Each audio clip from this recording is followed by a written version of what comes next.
po, Kuya Joel. Kamusta po? Mabuti. Ilang taon na po ba kayo? 46. Matanong ko lang po, kailan po kayo nagsimulang gumamit ng drugs?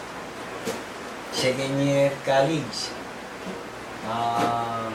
80, 90. Mga 80-90, ganun po.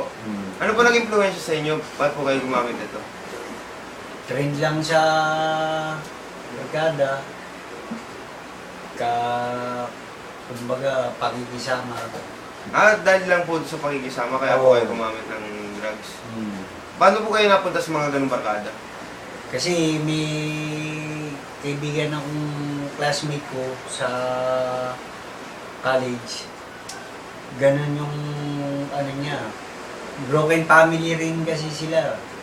May problema siya kaya doon niya dinaan. Ngayon, niyaya niya ako minsan na tungkol dun sa paggamit ng drugs.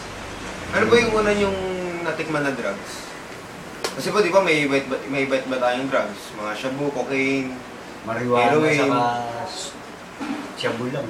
marijuana, sa shabu. So, meron downers. Ano yung downers? Mga Valium, mga cup syrup, yung Ay, mga parang kaso ecstasy. mas mahirap inumin yun dahil minsan na-overdose yung gumagamit yun. Yung mga, hindi pa po yung volume parang ano, Downers. yung ground, Neutralizer yun. wala kayong mararamdaman. Hindi naman. Kumbaga panatag lang yung tanggal yung pagka-tension mo sa sarili. Ano po yung nararamdaman nyo pag ginagamit nyo yung mga drugs? Wala, parang happy lang.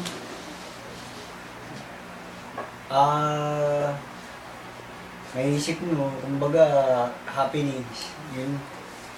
Kasi, siyempre, pag kasama sa pag nag-take ka ng drugs, andun na yung mga happening sa labas, mga katulad sa babae. Sa ano po, sa isang linggo, ilang beses po kayo nagtitik ng ganito? Bihira. Dati? Bihira lang. Pag may pera lang na pang-gusto sa drugs.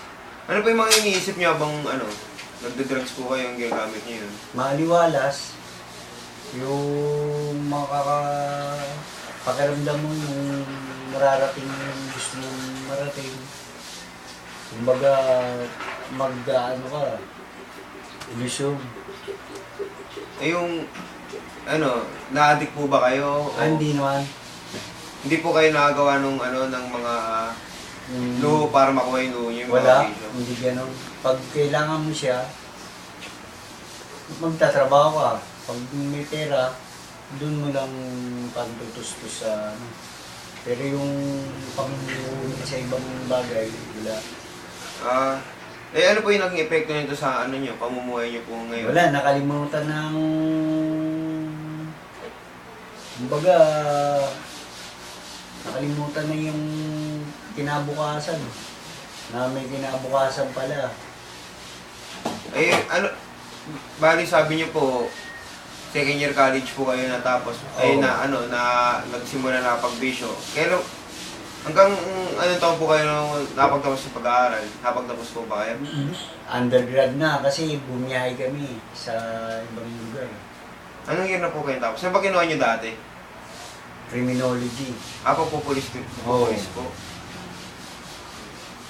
Kung bibigyan po kayo ng pagkakataon yung balikin dati, ano po yung mga ayaw nyo nang balikan? Yun, katulad nun, yung pag-gano sa droga. Saka kailangan busy lang ang tao para nakakalimutan niya yung ganung bagay.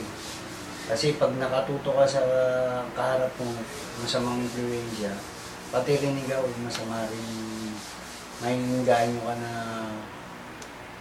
gumamit yung gano'n. Ayun na lang po, yung mga, tingin lang po tayo sa camera, yung mga masasabi na lang po sa mga kabataan ngayon na na-addict sa droga, sa mga nagbabalak na gumamit nito.